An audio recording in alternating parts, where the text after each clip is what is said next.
یا ایھا الناس، اے لوگو، انا خلقناکم، ہم نے تمہیں پیدا کیا.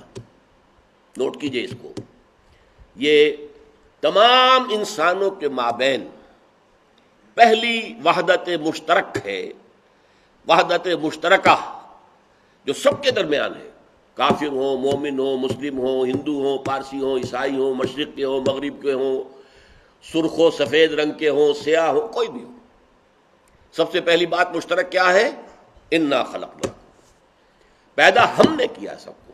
خالق ایک ہے، وحدت الہ، وحدت خالق.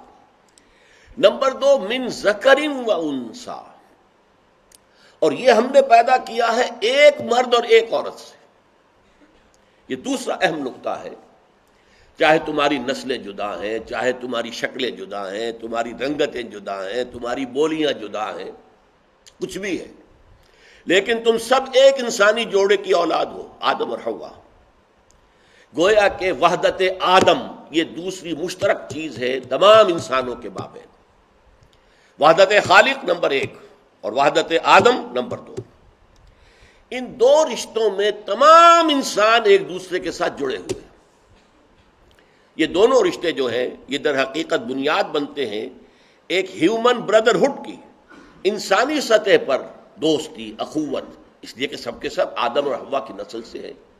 اب آپ سوچئے کہ اگر ایوولوشن کا وہ نظریہ جو اس وقت دنیا میں عام ہے وہ سامنے رہے، پتہ نہیں کوئی ایک پوری کی نسل تھی جو کسی ایوولوشنری پروسیس کے ساتھ وہ انسان بن گئی، ان کے درمیان کوئی رشتہ نہیں ہے. پہلی بات تو یہ ہے کہ اگر اللہ پر یقین نہیں ہے تو انسانوں کے درمیان جو مشترک کڑی پہلی تھی وہ ختم، اور اگر یہ آدم اور حوا کا معاملہ بھی نہیں ہے تو مشترک کڑی نمبر دو بھی ختم. اب کیا چیز جوڑے گی؟ گورے کو کالے سے جوڑنے والی چیز کیا ہے؟ ہندی کو چینی سے جوڑنے والی شے کون سی ہے؟ کوئی شے موجود نہیں. اور اس کی آپ کو اہمیت کا اندازہ اس سے ہونا چاہیے کہ جس زمانے میں ہم رہ رہے ہیں، اور در حقیقت حضور صلی اللہ علیہ وسلم جو ہے وہ اس دور کے فاتح ہیں. فاتح جو ہے وہ کانکرر کے معنی میں نہیں میں کہہ رہا، اگرچہ اس اعتبار سے بھی حضور فاتح عصر ہیں، لیکن میں کہہ رہا ہوں ابتدا کرنے والے. افتتاح کے کیا معنی ہوتے ہیں؟ شروع کرنے والے. سورہ فاتحہ اس لیے فاتحہ ہے، دی اوپننگ سورہ آف دی قرآن. تو در حقیقت اس دور انسانی کا افتتاح کیا محمد رسول اللہ نے، اور وہ دور انسانی اب آ رہا تھا کہ تمام نوع انسانی کے درمیان فاصلے ختم ہو جانے تھے. یہی تو وجہ ہے کہ حضور کی بعثت پوری نوع انسانی کے لیے. آپ سے پہلے کسی رسول کی بعثت پوری نوع انسانی کے لیے نہیں ہوئی. ذرائع رسل و رسائل نہیں تھے، آمد و رفت نہیں تھی. ایک جگہ کا رسول جو ہے اس کی دعوت پوری دنیا تک کیسے پہنچ سکتی تھی؟ ناممکنات میں سے تھا. لہذا علیحدہ علیحدہ مقابلات کے اوپر علیحدہ علیحدہ نبی آ رہے ہیں. حضور کو پوری نوع انسانی کے لیے نبی اور رسول بنا کر بھیجا گیا، اس لیے کہ اب دنیا قدم رکھ رہی تھی اس دور میں جبکہ فاصلے کم ہو جائیں گے، اور آج ہم اس جگہ پہنچ چکے ہیں، فاصلے معدوم ہو گئے. اس لیے آج دنیا کو کہا جا رہا ہے گلوبل ولیج.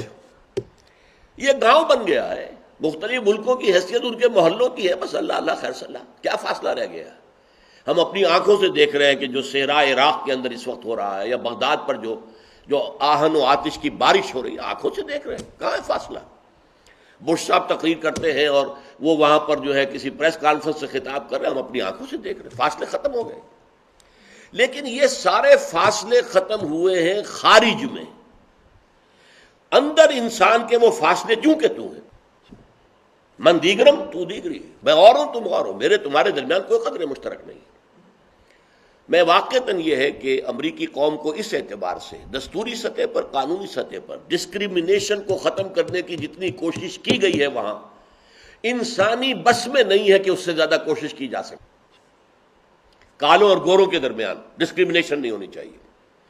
آپ کو معلوم ہے پہلے تو وہ غلام ہی تھے، پھر غلامی پر جنگ ہوئی، باقاعدہ ان کی سول وار ہوئی، پھر وہ سب آزاد کیے گئے، لیکن انہیں وہ اپنا ایکول، اپنے مساوی ماننے کو ہرگز تیار نہیں، دل تیار نہیں ہے. آپ قانون جو ہے وہ تو آپ جسموں کے اوپر جو ہے راج کر سکتے ہیں، سزا دے سکتے ہیں، کچھ اور پنشمنٹ ہوگی، کچھ اور ہو جائے گا، وہ سب تیار ہے، لیکن دلوں کے اندر ایک دوسرے کے لیے جگہ نہیں ہے. وہاں کا ایک بڑا عجیب فینومینن ہے کہ اگر کسی اچھی آبادی میں جہاں سارے گورے آباد تھے کوئی ایک کالا آتا ہے اور کوئی ایک مکان خرید لیتا ہے زیادہ پیسے دے کر، لالچ تو ہے نا، اب اس گورے کو پیسے زیادہ مل رہے ہیں، اس نے مکان، اب وہاں سب گورے وہاں سے کھسکنے شروع ہوتے ہیں، وہاں پراپرٹی کی قیمت کم ہو جاتی ہے، ہوتے ہوتے وہ ساری آبادی جو ہے وہ کالوں کی ہو جاتی ہے۔ پورے ڈاؤن ٹاؤنز جو ہے امریکہ کے، اب جو ساؤدرن اینڈ ہے مینہٹن کا، سب کالے بستے ہیں وہاں پر۔ اسی طریقے سے مینہٹن کا جو شمالی کونا ہے اس میں بھی سب کے سب کالے بستے ہیں۔ اسی طریقے سے واشنگٹن میں جو اصل ہے ڈاؤن ٹاؤن واشنگٹن سارا بلیکس کا ہے۔ کے جو ہے دلوں کا معاملہ جو ہے وہ بالکل اور ہے۔ دلوں کو جوڑنے کے لیے تو کوئی سیمنٹ سبسٹنس چاہیے نا، وہ سیمنٹ سبسٹنس کون سا ہے؟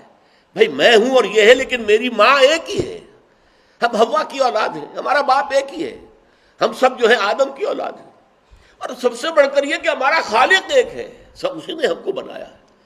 یہ دو چیزیں آج انسانی عالمی سطح پر اخوت اور امن کی جو اگر بنیاد بن سکتی ہے تو یہ دو جڑیں ہیں، اگر جو دونوں جڑیں نہیں آئیں گی تو عالمی سطح پر امن کا پیدا ہونا، ایک دوسرے کے لیے اچھے جذبات کا پیدا ہونا، ایک دوسرے کے لیے اخوت کا پیدا ہونا، محبت کا ناممکنات میں سے۔